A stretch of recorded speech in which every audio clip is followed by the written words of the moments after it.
Northwest Truck Pulls. They got a couple of pulls coming up. Battle on Badger Road.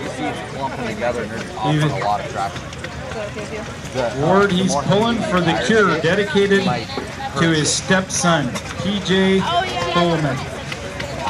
Ward Pearson, the 2010 Ford F-350.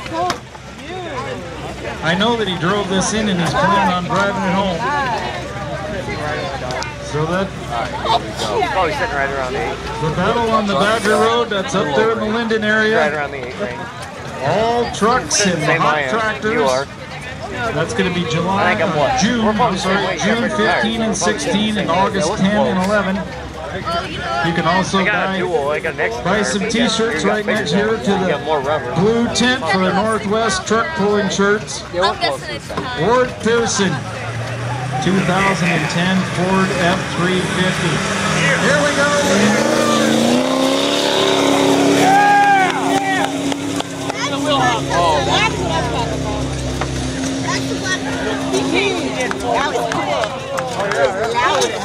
Stop, Benny! Yeah, stop and fall all the way to There you go, 350 feet. Top speed of 18.9 miles an hour.